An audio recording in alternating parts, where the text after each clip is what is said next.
We're now live. Thank you so much for joining us today. Before we get started, we'd like to begin with a brief message from Gilbert Martinez from our Fantastics communications team for our Spanish-speaking viewers. Gilbert? Buenas noches y bienvenidos a la sesión informativa organizada por la supervisora Hopkins. Esta sesión informativa se está transmitiendo en vivo por nuestro canal de YouTube con interpretación al español. Para escuchar la versión en español, puede usar el link de YouTube que se encuentra en la página de Facebook del Condado de Sonoma. Gracias. Y ahora regresamos para atrás con supervisora Hopkins. Thank you so much, Gilbert. I'm Lynda Hopkins, supervisor for Sonoma County's 5th District and chair of the Board of Supervisors. Welcome to our COVID-19 and vaccination community briefing for Wednesday, April 7th. I'm excited to say that Sonoma County today officially moved into the orange tier in the state's blueprint for a safer economy. You'll recall that less than a month ago, we were in the most restrictive purple tier, where we had been for more than 6 months. Thanks to our rapid decline in cases, we have been able to move into the red and now the orange tier, meaning that we're able to open up even more of our economy. It took me a while to figure out how all of the different colors worked, but I guess you can think of it like a sunrise that goes from dark purple to fiery red to bright orange as the day dawns. So that would make it dawn in Sonoma County, and we look forward to being fully in the yellow tier very soon. Moving through the tiers is a sign that our mitigation measures are working to slow the spread and bring an end to the pandemic. Here are some of the changes that we can look forward to in the orange tier. Number 1, retail establishments are allowed to operate at 100% capacity. Number 2, gyms can increase capacity to 25% and also open indoor pools. Number 3, outdoor performance venues can increase capacity to 33%. This does include commencement ceremonies or graduations for our 2021 graduates. Movie theaters, museums, and places of worship can increase capacity to 50%. And indoor dining can now operate at 50% capacity. And wineries, breweries, and distilleries can operate at 25% capacity, while bars that don't serve meals can open outdoors. Now, orange is good news, but it's not our goal. We want to continue moving into the yellow tier in the next few weeks before the state phases out of the tier system in mid-June, and we can get back to a sense of normalcy. We'll talk a bit more about that and what it will take to move into the yellow tier in a little bit. But most of all, we do want us to share one simple and important message today. Please do not get complacent. According to the state blueprint, the orange tier signifies that we do still have a moderate spread of the virus in our community. And that means that we need to continue to practice safe measures like wearing face coverings and social distancing, even as we frequent those hard-hit businesses that are now allowed to open even more. Now, I know this kind of seems like a mixed message. On the one hand, we're reopening our economy, but on the other hand, we're asking people to continue taking those precautions, especially as new variants are circulating in our community. This evening, we'll be joined by Dr. Gary Green, an infectious disease expert at Sutter Health, and also by Ashley Warman, a program manager and communications specialist for Sutter Health. They're going to be able to talk a little bit more about that messaging required right now as we ease restrictions while we are still not quite at the finish line of the pandemic. Before we get into that panel conversation, I would like to turn it over to my colleague, Supervisor Chris Coursey, who will be talking a little bit more about the state's changing reopening plan. Thanks, Supervisor Hopkins. Things are changing, and besides announcing our new tier status is into the orange tier yesterday, Governor Newsom provided a timeline for when we as a state will be to what he's calling beyond the blueprint, a time when we'll be mostly back to normal, or at least closer to being back to normal. June 15th is the governor's date for being beyond the blueprint. But that's, I think we have to take that with a note of caution. It depends on if we have enough vaccine supply between now and then to vaccinate everyone 16 and older who wants to get the vaccine. It also depends on if our COVID cases and hospitalization rates remain low. As usual, good news comes with cautionary statements. So we should not expect COVID to disappear from our lives by June 15th.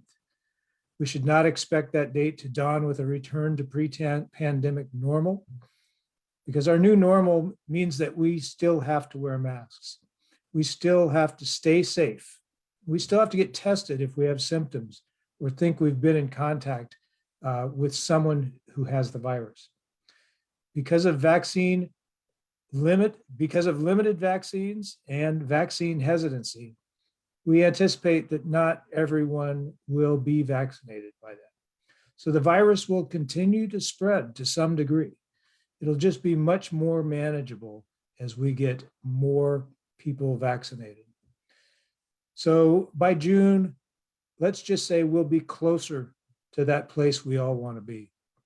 And I want to thank you all for helping us to get closer every day. Now I'd like to turn this over to Dr. Mays, our health officer, who can share more details about case rates and what we need to do to continue to move through the tiers. Dr. Mays. Great, thank you so much, Supervisor Coursey, and also to Chairwoman Hopkins and everybody else who's participating today. I do want to share with you, as everybody knows now, the good news is we were able to move into the orange tier this morning because the state has now distributed 4 million vaccine doses in the most disadvantaged communities. As Governor Newsom noted last month, once this was accomplished, the state would adjust the reopening metrics to make it easier to move through the tiers. So as of today, our adjusted case rate, number of cases per day per 100,000, was 4.3. If we can get that down below 2, we would then qualify for the yellow tier. Our overall testing positivity is 1.7%, which is well within the yellow tier already. And our testing positivity in the lowest quartile of the Healthy Places Index is 3.4%.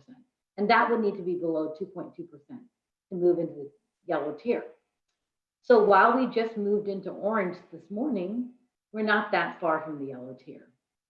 And as Supervisor Hopkins mentioned, we do know how to get there. We have to continue to follow the mitigation measures that have gotten us this far. In addition to wearing face coverings or masks and social distancing, and of course, avoiding gatherings and general hygiene measures, one of the key aspects is for us to continue getting tested. I have showed data over the past month that our testing has dropped significantly since December and January.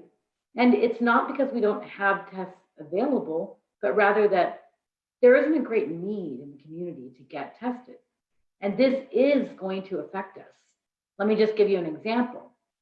In December, at the height of our testing, we were testing, the number of persons a test a day performed was double the state's median. What that means is we were getting rewarded by the state with an adjustment factor for our case rate of 0.6 or 0.5, meaning even though our case rate was perhaps something like 16, we may have been getting an adjusted case factor of somewhere around 9 or so.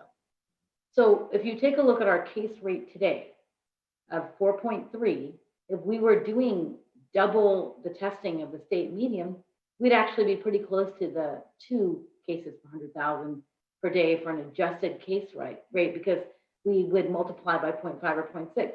So in other words, it is good for us to get to put out the message for getting tested because first and foremost, we want to find anybody who is still a case of COVID that needs to be isolated, and we need to do contact tracing to find their contacts quickly and get them quarantined and tested. And it's by case isolation and quarantine of contacts and testing of contacts that will really limit the spread of COVID in the community from person to person. At the same time, for doing this and doing the right thing, the state is rewarding. So let me remind everyone that same-day testing appointments are available through OptumServe. Just go to www.lhi.care/COVID testing, or you can call 1-888-634-1123. Again, that is 1-888-634-1123. A same-day appointment for testing would be available, and you will get your results within 2 to 3 days. Now I'm going to turn this over to our vaccine chief, Dr. Urmila Shende, to share an update on the vaccination campaign. Thank you, Dr. Mace. We continue to make good progress in getting people vaccinated. As of yesterday, Sonoma County had administered 318,588 doses. That means that 84,542 residents have been partially vaccinated, while 120,668 residents are fully vaccinated. More than half of our over 16 population has had at least one shot, and more than 30% have been fully vaccinated. In the state, 35% have had at least one shot and 18% have been fully vaccinated. That's about the same as the national average. So we're outpacing the state and the rest of the country in getting people vaccinated, which is a tribute to all the hard work that many healthcare providers, community-based organizations, and many individuals have performed, and they've been at the heart of our success in Sonoma County. And we are very grateful for their many, many hours of work, their dedication, their perseverance, and their vision in restoring health and normalcy to our community. Supply continues to be an issue, but we were encouraged by the increase in vaccine doses that we received this past week. The state this week increased our supply from a weekly average of around 12,000 to more than 17,000 doses. However, we did find just before this press briefing that we were inadvertently given some extra doses, and that is going to be reflected in an evening of our dose allocation for next week. So we are making great progress, but we continue to have that limited supply. And of course, we have the capacity to administer much more. We know there's much more work ahead.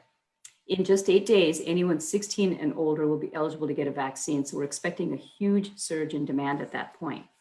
The fact is that not everybody who wants to get a vaccine and who's eligible will be able to find an appointment because of the limited vaccine supply. So we're encouraging everyone to, again, remain patient until more appointments become available. Meanwhile, even as the state is on the verge of making everyone eligible to get a vaccine, the county is continuing to prioritize equity in our vaccine distribution strategy. Our focus is making sure that we have appointments and vaccines available for our hardest to reach populations, residents such as our homebound seniors and residents in our communities that have been most impacted by COVID. These areas include our most low income and densely populated regions, where residents often have the hardest time taking time off from work or taking time away from their families just to find an appointment, let alone to be able to get to one. We're thankful for our many partner providers and community-based organizations that are working to make sure that these vulnerable, at-risk and low-income residents are not left behind as we rush to get our county residents vaccinated. We're working with them and supporting them in this effort in whatever way we can. Overall, the county and our network of partners have done an incredible job with our limited supplies so far, and we remain ahead of other counties our size in vaccine doses administered per population. But we have more work to do as we try to achieve herd immunity and expand eligibility to our entire adult population. Now I'll hand it back to Supervisor Hopkins. Thank you so much. And so we'll now go to some of our questions for our panelists. Adam, I wanted to start with you. We've all heard that the orange tier means that we can open up 25% more. Restaurants, movie theaters, places of worship can open up to 50% capacity or a maximum of about 200 people. I'm just wondering how that intersects and interfaces with the 6-foot separation rule. And I'm also wondering if you could share what the minimum amount of time is that we need to stay in the orange tier and what would our metrics need to be in order to move into the yellow. Thank you, Supervisor Hopkins. The social distancing is still required. Each sector has its own requirements with regard to social distancing and hygiene and other requirements, and those can be found within the state sector guidance. As to the yellow tier, the state requires that a county stay in a tier for at least 3 weeks before becoming eligible to move into a lower tier. That would mean that the Sonoma County will remain in the orange tier until at least the 27th of this month. In order to reach yellow tier, all 3 metrics would need to be met. The case rate would need to be less than 2 cases per 100,000. the test positivity would need to be less than 2%, and the health equity positivity rate would need to be less than 2.2%. At this time, our test positivity rate currently meets the metric for the yellow tier, but our case rate and health equity positivity rate do not. In order to move into the yellow tier, we would need to meet the yellow tier metrics for all three of those metrics for at least 2 consecutive weeks. Thank you so much for that information, Adam. I really appreciate that. My next question is for Dr. Green. Dr. Green, now that we're in the orange tier, I think that some folks are unfortunately seeing this as a potential sign of easing up on precautions. I'm just wondering if you could comment on that, if you have any concerns as these policies change, and as we potentially, might see some behavior shifts in the population as well. Yeah, I think as the tier changes and as we allow more people into restaurants and more people into gyms, I think it's really important that we maintain our individual responsibility for very careful social distancing and wearing a mask and washing our hands. I think if we are not careful individually, then it'll actually come back and the community will notice an increase in cases. It's a really precarious balance right now between lowering our numbers, having great success with vaccination, and at the same time, trying to avoid a bump or a surge with a more contagious variant circulating in California. So I think Sonoma County has done a great job. We've been through 2 fires, a flood, and now a pandemic, and yet we lead the state averages with vaccination rates, and our numbers are finally down. So I'm really optimistic. I've never been this optimistic in the pandemic so far. I'm not even cautiously optimistic. I know that our healthcare workers are getting a breath of fresh air and they're able to recover from what's been a very demanding year. We've seen a lot of death and dying, and we don't want to see any more. And I'm really proud of how Dr. Mays and Dr. Baldwin have done with their vaccine planning and how Dr. Shendi has really led that so that we can really be ahead of the curve. This is a race of vaccine against variants. And I think if we stop wearing masks, if we stop social distancing, if we start crowding into places and we go beyond our small bubbles, I think another surge will end up costing us lives. Thank you very much for that, Dr. Green. Dr. Mason, Kate, I'm wondering if you could comment a little bit on our current case rate and, what have you observed? Are there any trends with respect to our case rate? Are we seeing the potential for cases increase? How worried are you about the variants that Dr. Green mentioned circulating in the community? Well, let me turn this over to Kate to first discuss our numbers and where we're going and if there's any trends, and then I'll jump in and comment a little on the results. Hi, so our case rate today is 4.9. We currently aren't getting an adjustment factor because our testing volume has dropped to about the state median. We've seen a slight uptick in the case rate over the last 4 or 5 days. I think we still need to wait and see the impacts of potential Easter gatherings on our case rates, and if people are relaxing precautions a bit and gathering more. We have seen in terms of source of infection in our cases that small and large gatherings have increased slightly, but I think it's too early to say whether this uptick is the start of a surge or, but I think we're going to be monitoring that closely, and particularly with knowing that there are variants in the county as well. And Kate, do you want to just mention quickly that we are seeing some clusters in youth sports? I'm sorry, can you repeat that question? We're seeing some clusters of cases in the kids who are participating in youth sports. Yes, we have seen a few clusters that have appeared since about February or so of this year.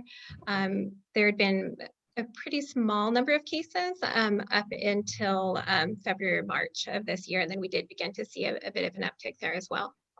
Yeah, and so I guess really the response is that we are working with Sonoma County Office of Education to really get the message out to coaches and principals and teachers in school, as well as parents and the high schoolers, that it's really important to do the surveillance testing, that they should get tested once a week with the PCR-based, the test that everybody's getting at OptumServe, or use the rapid antigens as a screening test more often when there's practices or any competitions or anything. So that's one area of a little bit of concern. As we've said, and I can't hammer this point home enough, if people would get out and get tested if they haven't been tested in, say, a month, or they're concerned because they might have had an exposure, or they simply want to know what their status is, it will definitely help with our metrics, as well as doing the right thing, which is finding anybody who has COVID and getting them isolated. As far as variants are concerned, we have seen some variants, and we've discussed them before on these media briefings. We've gotten notification we've had a few more variants that have been identified, and we're tracking them closely. It doesn't seem at this point that that's what's driving any change in our case numbers or rates, but we're certainly looking to ensure that the variants aren't contributing to that. Thank you so much, Dr. Mace and Kate. Dr. Green, the next question is for you, which is, we've heard about some states just dropping mask mandates altogether, packing, stadiums for baseball games. We also are understanding that the governor is going to be doing away with the tier system and moving beyond the blueprint on June 15th. Do you have any concerns that this is happening all too soon, or do you have any comments that you'd like to share regarding these larger scale openings?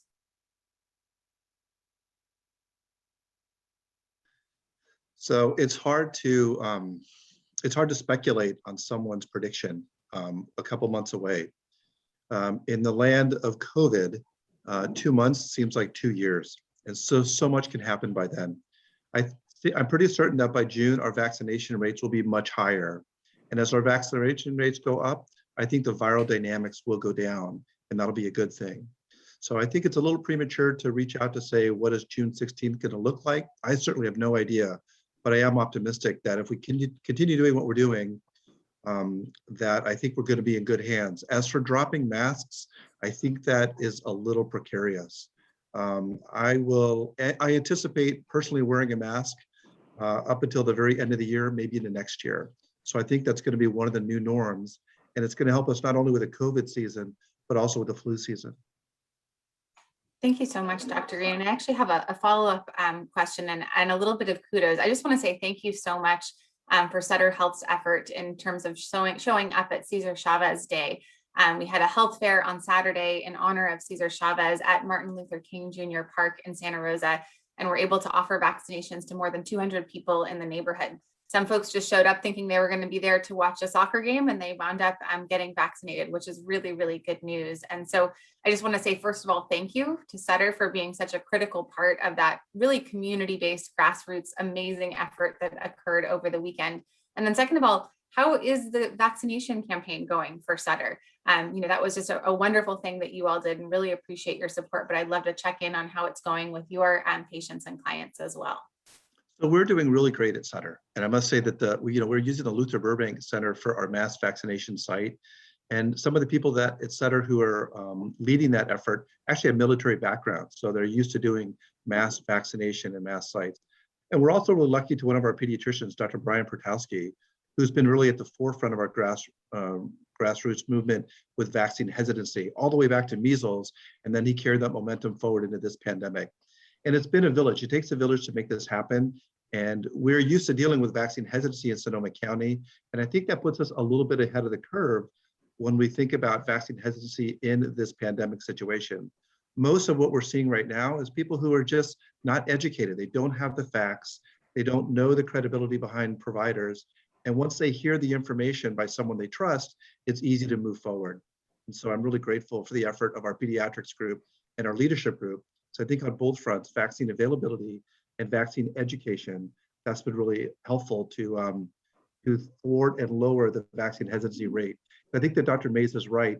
That's going to be the last push. The last hurdle to getting over and into herd immunity is going to be those that are reluctant. And I think we can help them in a very open, trusting, transparent way get there. Thank you so much, Dr. Green. I do think that's going to be critical, just empowering folks with the education and the information. Last question is for Adam, and then we'll go ahead and go to questions from the community and the media. This is just, obviously there's a lot of changing information coming out of the state of California. And I'm wondering if you could offer a little bit of insight into what life might look like in Sonoma County after the state does away with the blueprint in June. And, will there still be restrictions in place? Do we have that information from the state yet? And the other question that I have, because I think there's still some confusion out there in the community, is, who's in charge? Are we in Sonoma County operating under local health orders or under state health orders? Are we aligned with the state? Because I get that question a lot, and I think it would be great to hear straight from you, Adam. Yes. So the governor just announced on Tuesday what it would look like in a potential post blueprint California.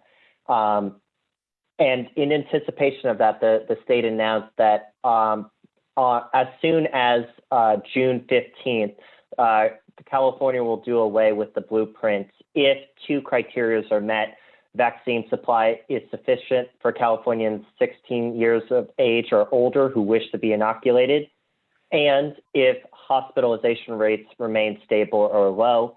At that point, when those two criteria are met, the state will announce that the blueprint has been lifted, and we will move into a post-blueprint California. There will still be requirements, including requirements for businesses through Cal OSHA regulations.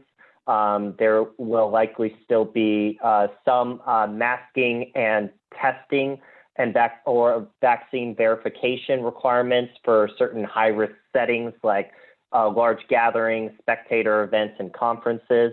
But overall, what the state is characterizing this is a return to a return almost to business as usual in the state of California. But there still are a lot of questions that we don't have yet back from the state upon what exactly it would look like either June 15th or later when the two criteria are met. As for locally, our local order is aligned with the state order. So whatever is permitted by the state is permitted within Sonoma County, and that is effective immediately when the state makes those changes. Thank you so much for that, Adam. And now I'm going to hand it over to Paul to take some questions from members of the community and the media.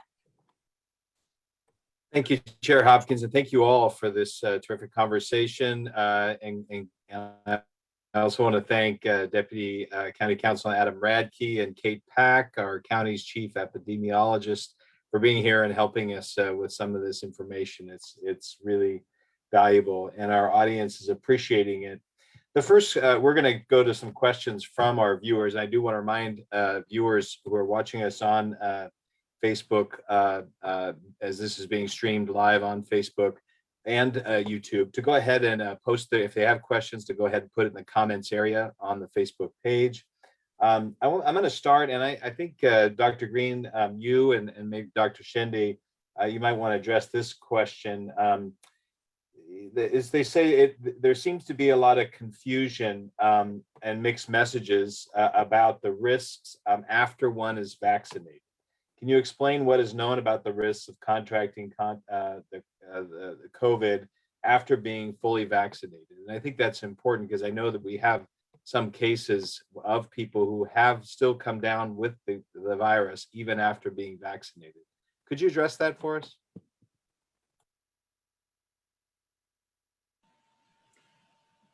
Do you want me to take that, Ermi? You go ahead, sure.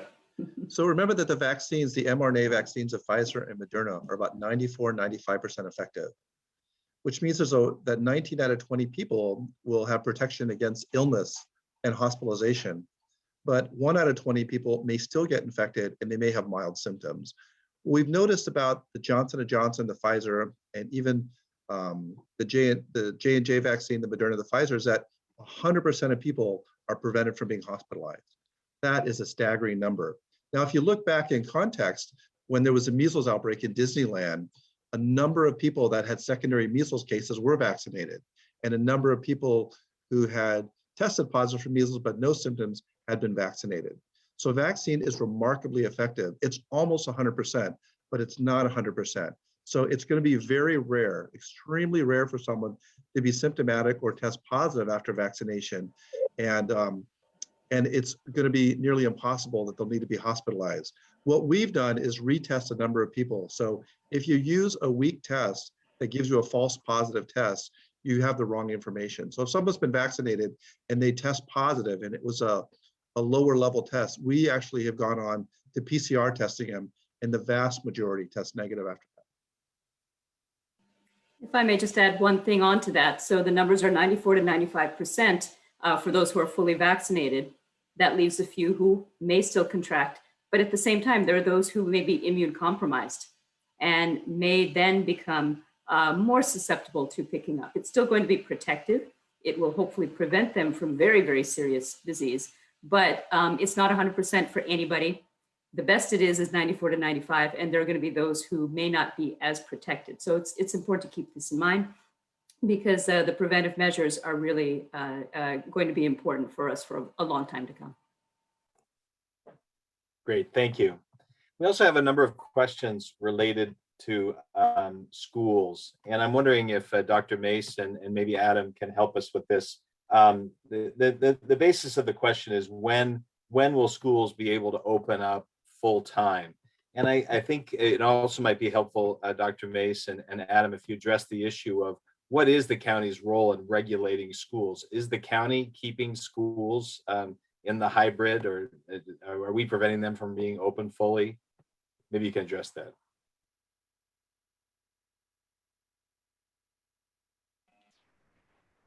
Dr. Mason, you want me to take Adam, that? would you like to go ahead first and address that last issue, and then I can speak about the first question?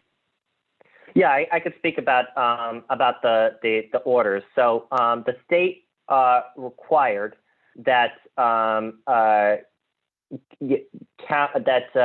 in the purple tier, TK through sixth grade needed to submit and receive approval prior to reopening. We are, past purple tier.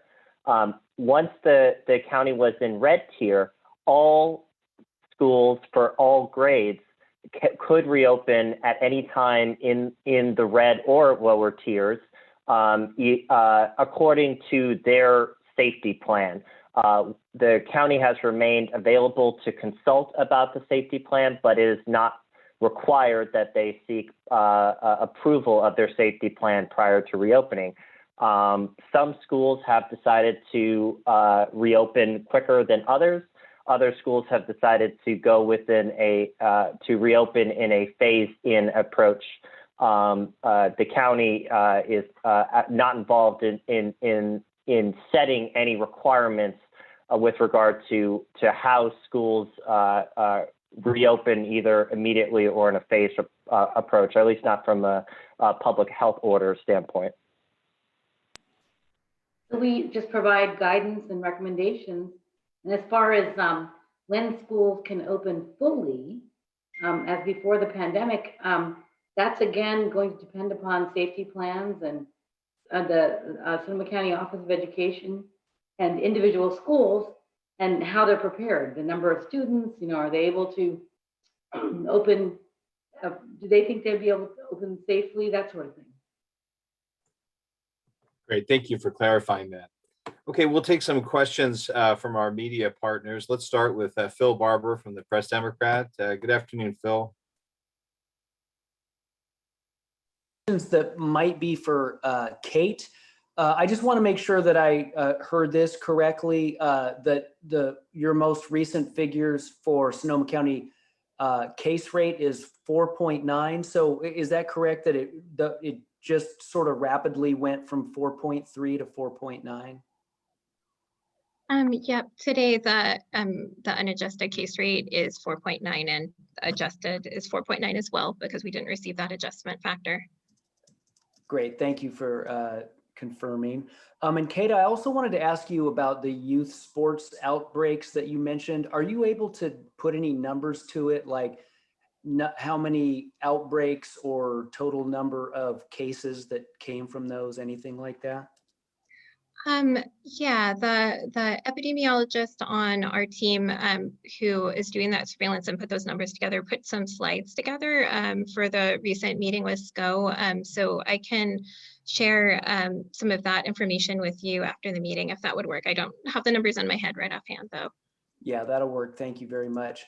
And then if this is part of those slides, that's great, but I'm wondering, youth sports can mean a lot of different things. Do you know, were those like private teams and private leagues? Were they school affiliated teams? What can you tell me? That is in the slides as well. It's school related as well as some sports that were, I think, more community led, but I can send you those specifics. Okay, great. Thanks a lot. I have a few other questions, but I will jump off and get back in line. Okay, thank you, Phil. Appreciate it. We'll call on you if we have times for follow-up. So let's go to Martin Espinoza. Martin? Hi, everybody. My question is about the June 15th announcement. I've talked to a few infectious disease experts who feel that the timing of that is maybe a little bit premature. Dr. Green, you said that it's hard to predict what's going to happen with this virus, and 2 months in pandemic timing is forever. Dr. Green, how do you feel about just the message that this sends people right now at this pivotal moment? Yeah, I think, Martin, now's the time for having very credible, optimistic statements. And I think that forecast and that June date is certainly optimistic. And I think it's not ungarnished. I think if we get to herd immunity by then, I think that's going to really fit perfectly. But remember, we're in a historic, unprecedented time, and we're trying to predict something that's we've never seen before. Because even if you follow the viral dynamics of influenza, that's different from the viral dynamics of this coronavirus. But I really think it's going to depend most on herd immunity. And also, if another variant shows up that is remarkably different and more transmissible than the others we've seen. So far, so good. I think we're doing a good job. I think June's reasonable, and I think a lot of people are starting to plan things like, I know that the wedding industry is been very busy with people trying to get back to those wedding dates. And so people are making plans ahead of time, but I also think that people are waiting and watching because they may have to change their plans. But I think June's not unreasonable, because I think that for us in Sonoma County, if 55% of us are already received one vaccine dose, we're not that far from herd immunity. It's within our reach. And I think what we noticed in Israel is when they got to 30% vaccination rate, their cases in the community fell precipitously. So I feel okay with that. As a follow-up, I think Dr. Mace, you had said previously that you thought herd immunity here in Sonoma County would be reached by the end of the summer. So June 15th. Yeah, I think it really depends on vaccine supply, because I think you heard the numbers from Dr. Shende that we have, about 30% of people right now that have received 2 doses. So remember that, fully vaccinated for 2 of those vaccines is 2 doses. So we still have a ways to go. And hearing, for example, this week that next week's allocation is going to be cut by 33% or a significant amount, does make us concerned that without the adequate vaccine supply, we won't get there by June.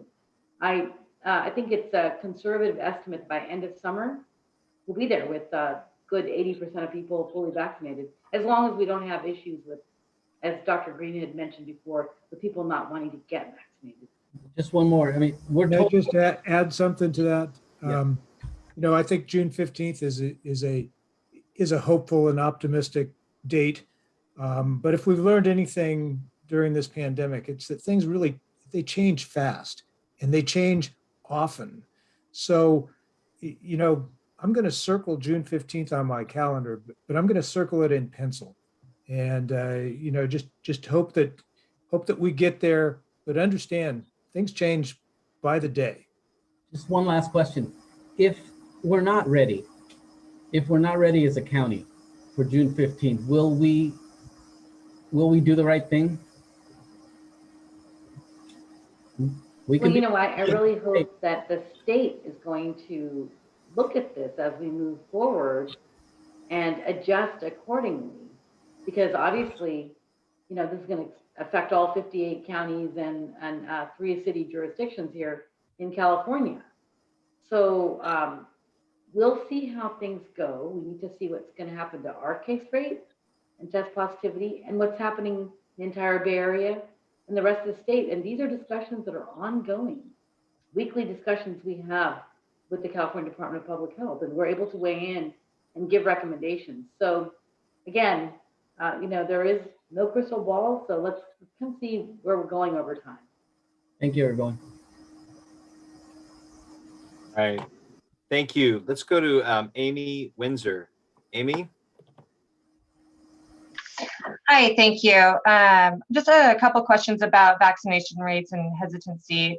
I'm wondering if the county has broken down vaccination rates by like areas within the counties or cities. And then I'm also wondering if you've seen any trends in vaccination hesitancy by areas in the county or by specific cities. I think Kate would have some of the data, and then either myself or Dr. Mace can jump in too. Hi, if you go to our data dashboard on vaccines for the county, you can view the vaccination data by zip code in the county. You can also view breakdowns by the Healthy Places Index quartiles in terms of vaccination rates. And in terms of vaccine hesitancy, that's something that we're actively working on. We're distributing a vaccine hesitancy survey starting this week to healthcare professionals and hospitals and clinics and skilled nursing facilities, RCFEs, and in-home caregivers as a first step in gathering some vaccine hesitancy information from the population that's had access to vaccines the longest and has had an opportunity to really kind of, you know, consider that decision of whether to get vaccines or not. We're in the early stages of getting that data back. It just went out. We'll also be gathering more information from the community ongoing around vaccine hesitancy and are looking into doing focus groups and other efforts to really collect information from communities where, when looking at the data where we're seeing lower rates of vaccination than we might expect, that's going to help guide some of our outreach and research around that. Great, thank you. And thanks for the reminder on the dashboard. My brain is slightly, it's been a long day. So thank you so much. And thanks for answering the question on the vaccine hesitancy. And I'm looking forward to finding out the results of those surveys. So thanks so much.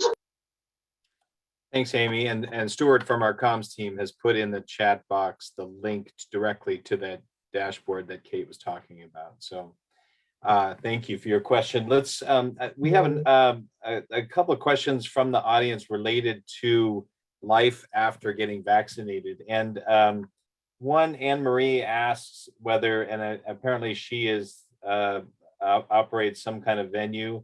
She asks, are we allowed to ask guests at events for a copy of their vaccine card? Are our places allowed to ask for a proof of vaccination? Dr. Mace, do you want to take that one on? Yeah, that's a great question. I am going to have Adam speak to that because I think you might have the latest information from the state on this as well. Yes, the blueprint was revised on the, I believe on the 2nd, Friday, to include new updated restrictions as well as additional allowances in the event that there is either vaccine or testing verification. The state has informed counties that they are working on business guidance for how businesses should verify vaccine or testing, that the vaccine or testing criteria has been met. That should come out soon, they said. They are also working on guidance on how to verify vaccine or testing criteria digitally, but that the digital guidance they said would be released at a later date. Great. Thank you, Adam. I know that that area in particular about, validating vaccination cards and what proof is going to, what those vaccine passports, which one's going to be the one that most trusted is an ongoing question. I want to go back to Phil Barber. Phil had a follow-up question. Phil? Thank you very much. I have a couple of vaccination questions. Dr. Shende, you mentioned the county had received maybe an allotment greater than was expected at some point, and there will be an evening out next week. Do you have numbers on that? How many doses are we talking about? Yes, hi, Phil. So last week, the county received a total in terms of first and second doses of 17,390. And we were quite stunned because we were expecting in the range of 11,000. Turns out that we received about 4,500 more than we expected. And because of that, this week's allocations will be accounted, it will be less to account for that inadvertent increase in the second dose allocation from last week. So essentially, we've been receiving on the average of 14,000 to 15,000 total per week. Last week, we were expecting about 11,000. It ended up being 12,000. And this week so far, we have been told with the email received just this afternoon that we'll be receiving 6,370 as the first dose, and we will find out about the second dose allocations on Sunday. So we shall see. I hope that makes sense. It's confusing, I know, a lot of numbers. I do get confused sometimes on what's been allocated for the following week and what you're getting this week. So that 17,390 is what you got last week, and the adjustment will be made next week, what you receive next week, is that right? So yeah, 17,390 is what we were to receive for this week. So the week starting, what was Monday, the 5th, April 5th? Yeah. And we know so far that we'll receive 6,370 for the first half of the week of April 12th. Okay. Great, thank you.